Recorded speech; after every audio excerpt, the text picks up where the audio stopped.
Okay, let's kick this off with something that sounds, well, completely backwards. What if getting more educated actually made it harder to find a job in India? It sounds nuts, right?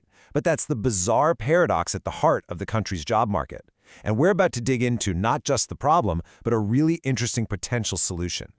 I mean, seriously, the more you study, the more unemployed you are. It just goes against everything we're taught, right? You think a degree is your golden ticket, but the numbers? Oh man, the numbers tell a completely different and honestly, a pretty shocking story. And let's not just talk about averages.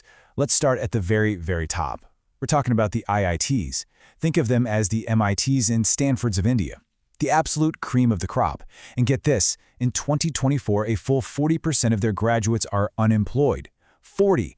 That's not a blip on the radar. That is a giant flashing red warning sign for the whole system. Okay, so you might think, well, that's just an issue at the super elite level. Nope. Let's zoom out and look at the bigger picture. If you don't have a degree in India, your unemployment rate is about 3%. Pretty low. But if you do have a degree, it skyrockets to 30%. That's a 10 times jump. It's insane. The very thing that's supposed to help you is statistically making you less likely to have a job. So, what on earth is going on here? How can this be? Well, it really just boils down to one thing: expectations versus reality. You spend years studying, you get that degree, and you rightfully expect a good job, a decent salary. But here's the hard truth. The market just isn't creating enough of those high-quality jobs to meet the demand. Not even close. All right, so let's get into the nitty-gritty. Where are these white-collar jobs actually coming from? Every year, India creates about 1 million of them. Okay, sounds like a lot, right? But here's the kicker. There are 8 to 9 million fresh graduates all competing for those same 1 million spots. I mean, the math just doesn't work. It's a massive, massive mismatch. And this is where things get really, really interesting. Look at this chart. See that slice for startups? They're punching way above their weight. At 15% of new job creation, they're already outperforming manufacturing and the government put together. This isn't just a minor thing. It's a sign of a fundamental shift in where the future of work is headed. So what this is all pointing to is a complete flip in how the economy is structured. Think about it like this. The old model was 10 by 1,000. You had 10 massive corporations employing thousands of people each. The new model? It's 1,000 by 10. We're talking thousands of smaller, agile companies, each employing maybe 10 people. The whole economic landscape is decentralizing right before our eyes. Okay, so if that's the new reality, how in the world do you prepare for it? Well, it really comes down to developing what you might call a founder's mindset. And that's true whether you're actually starting your own company or just want to thrive inside one. It's built on 5 core skills. All right, here's the playbook. Step 1, pick a problem that people actually care about. Seriously, 99% of startups die because they're a solution looking for a problem. Step 2, know your numbers. Can you make money on a single sale? That's your unit economics. If not, you're toast. Step 3, don't wait. Launch a simple version, an MVP, in 2 weeks. Just get it out there. Step 4, talk to your first 100 customers. They are your new best friends and your best product managers. And finally, step 5, master distribution. It doesn't matter how great your product is if no one ever hears about it.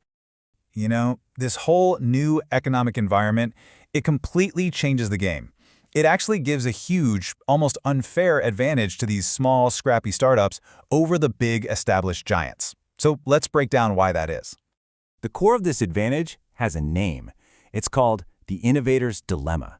And it's a fascinating idea. Basically, it's when a big, successful company gets trapped by its own success.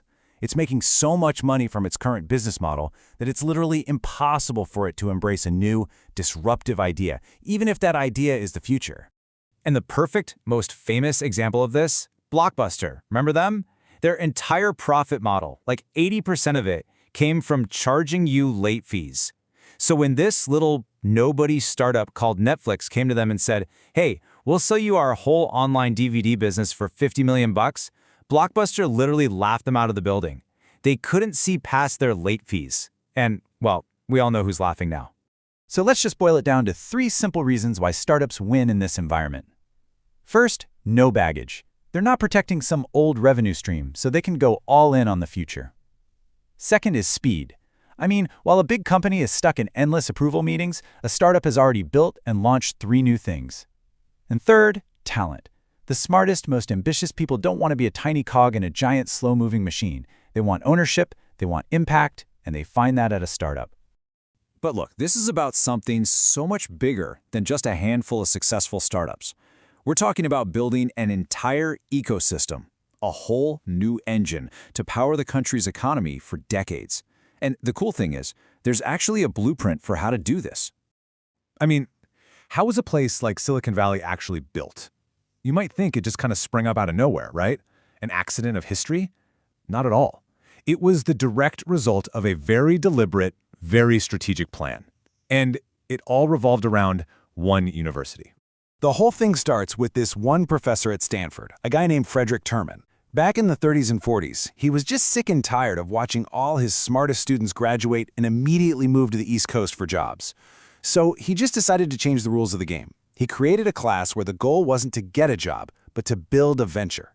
He personally mentored two of his students, Bill Hewlett and David Packard, as they tinkered away in a garage. And then, and this is key, he established the Stanford Research Park right there on campus, creating a hub where all this new talent and these new companies could cluster together. He didn't just encourage it, he built the entire engine. And the result of that engine he built? It's just mind-boggling. Think about this. Today, if you took all the companies founded by Stanford alums, little companies like Google, Netflix, HP, and on, and you combined their value, they would be the 10th largest economy in the world. Let that sink in for a second. That is the incredible power of building one single focused ecosystem. And that brings us right back to where we started, to this massive opportunity. The old playbook of get a degree, get a job is clearly broken, but a new one is being written right now, one based on entrepreneurship and innovation. India's Stanford hasn't been built yet. That title is completely up for grabs. And so the big question, the one that really matters, is who is going to be the one to build it?